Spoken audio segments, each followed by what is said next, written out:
이 방송은 짧게 한 작품에 대한 리뷰만 듣고 싶은 분들을 위한 요약본입니다. 전체 방송에는 더 풍성한 내용이 담겨 있으니까요. 책플릭스 채널을 확인해 주세요.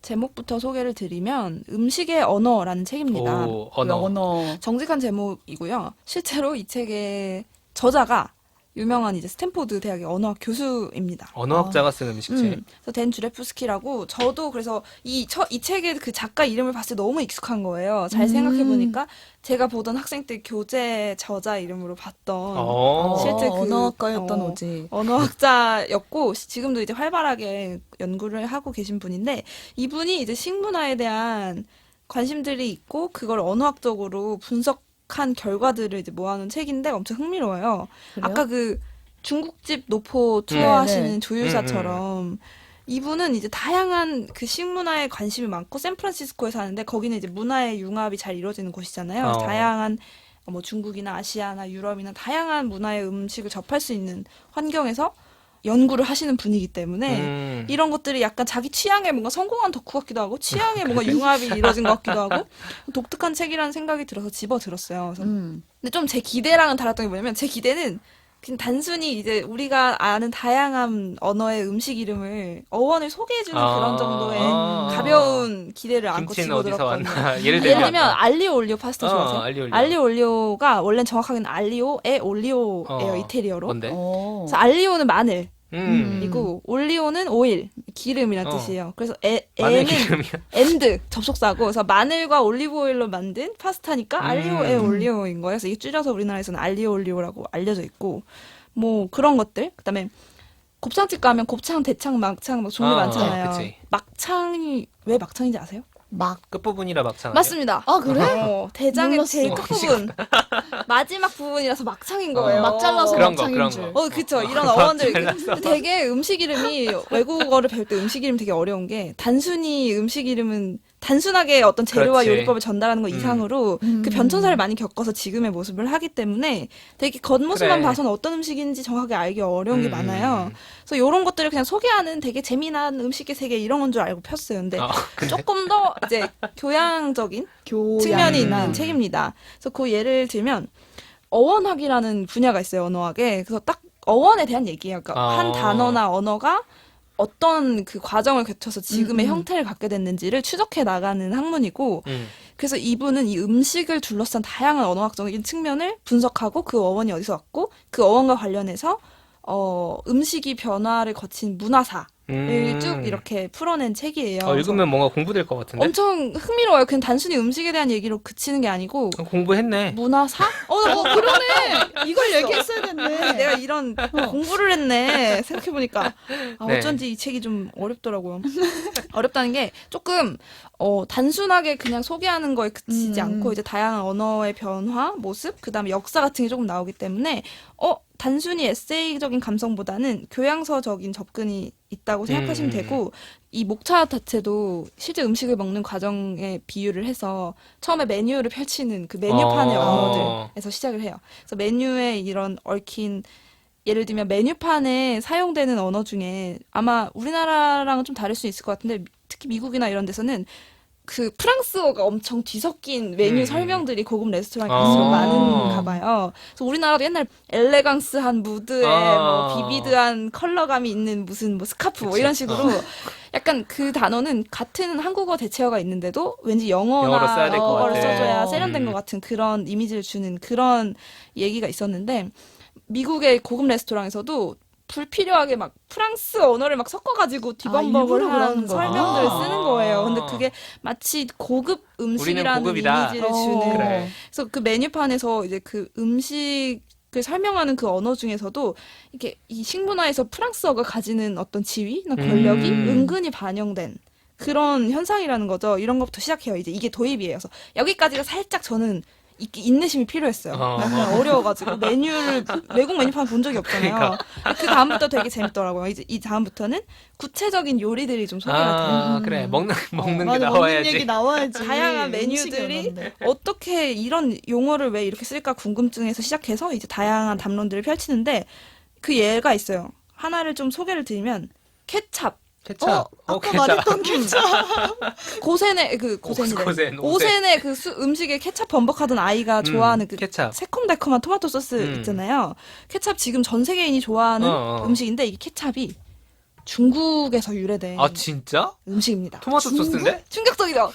저도 충격적이었어요. 왠지 유럽에서 왜? 나왔을 것 같은데. 왠지 그 감자튀김 만든 그쵸? 데서 패스트푸드의 상징 같은 소스잖아요. 마요네즈 아 같이. 근데 탕수육에 케찹 소스 들어가잖아. 케찹 들어가는 그런 거? 왠지 그거 한국식 같아. 그거 왠지.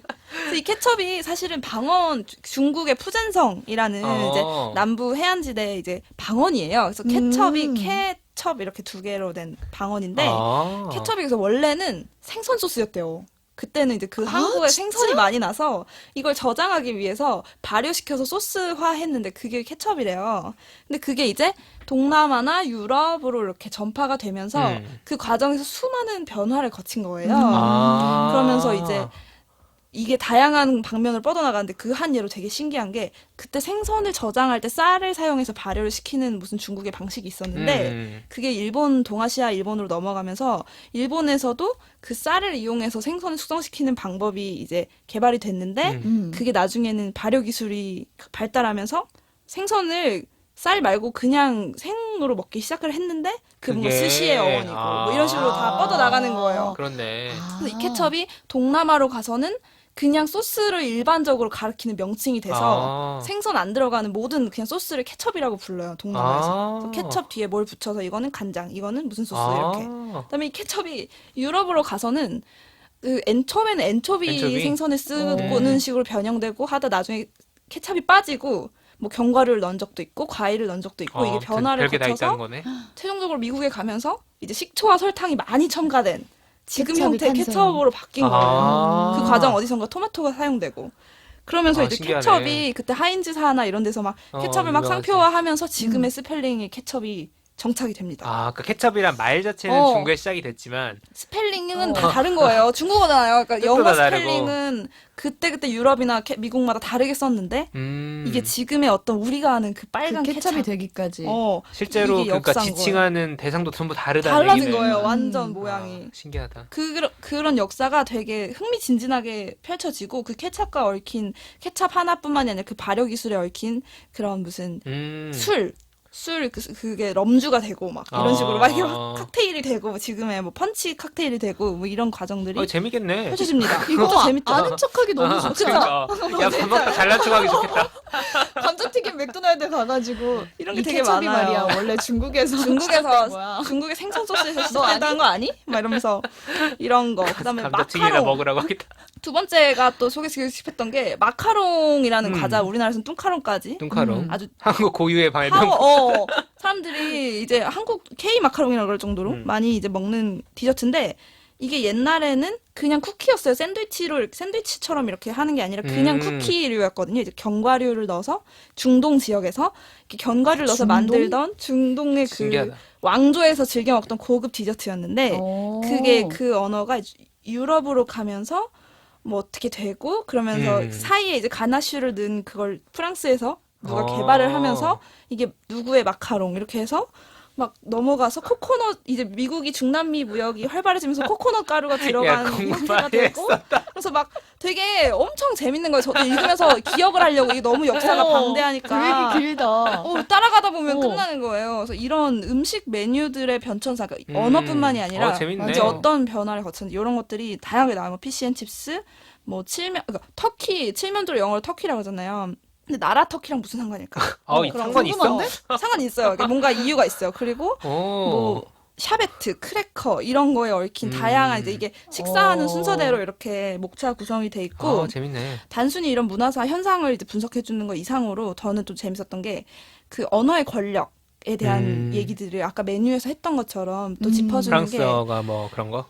그 단순히 이제 음식의 언어라는 게 메뉴 이름뿐만이 아니라 맛집 리뷰 할 때 긍정적인 리뷰 쓸 때랑 부정적인 리뷰 쓸 때랑 사용하는 언어의 종류나 방식이 전혀 다른 거예요.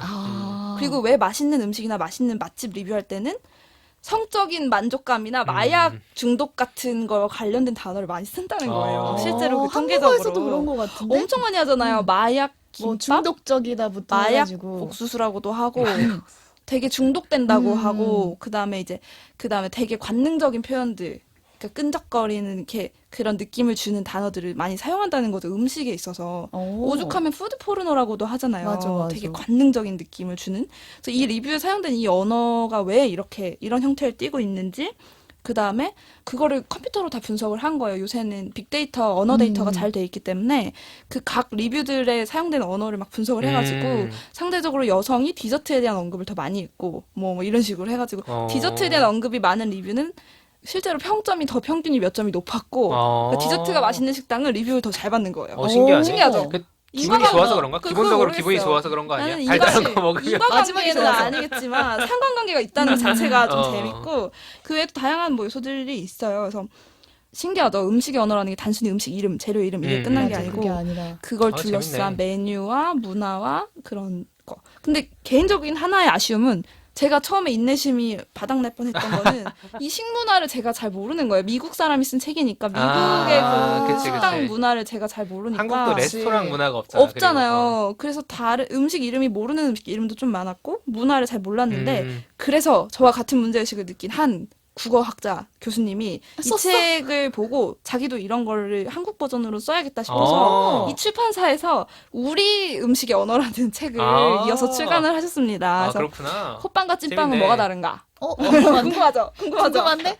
원래 호빵은 찐빵이 편점에서 파는 거. 그러니까 그래서 저도 이게 나는 찐빵이라 그러거든요. 근데 그래서 호빵은 중국에서 뭐고. 넘어온 빵이라서 호빵 아니야? 그 이 교수님의 주장은 이제 찐빵을 파는 그 회사에서 이걸 호호 불어먹는 뭔가 이런 걸로 이제 상표화하려고 만든 거에서 출발한 것으로 보인다. 삼리호빵. 그런 거 뭐 이제 우리한테 익숙한 음식들 있죠. 밥빵, 면 그리고 뭐 국물과 반찬, 혼밥과 집밥 이런 뭐 그 얼갈이는 뭐고 뭐는 뭐고 이런 것들 우리한테 익숙한 문화들로 설명을 해주는 또 책이 있다고 해서 제가 그 책은 안 책도 읽어봤는데 추천. 네, 공부를 더 하시기 바랍니다.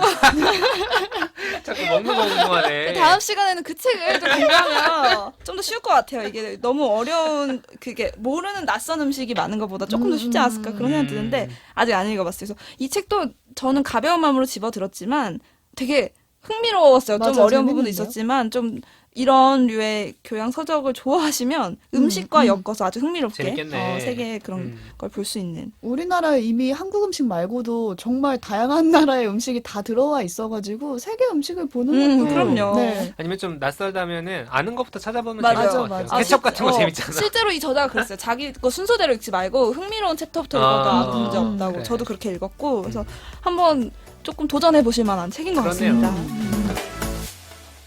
책플릭스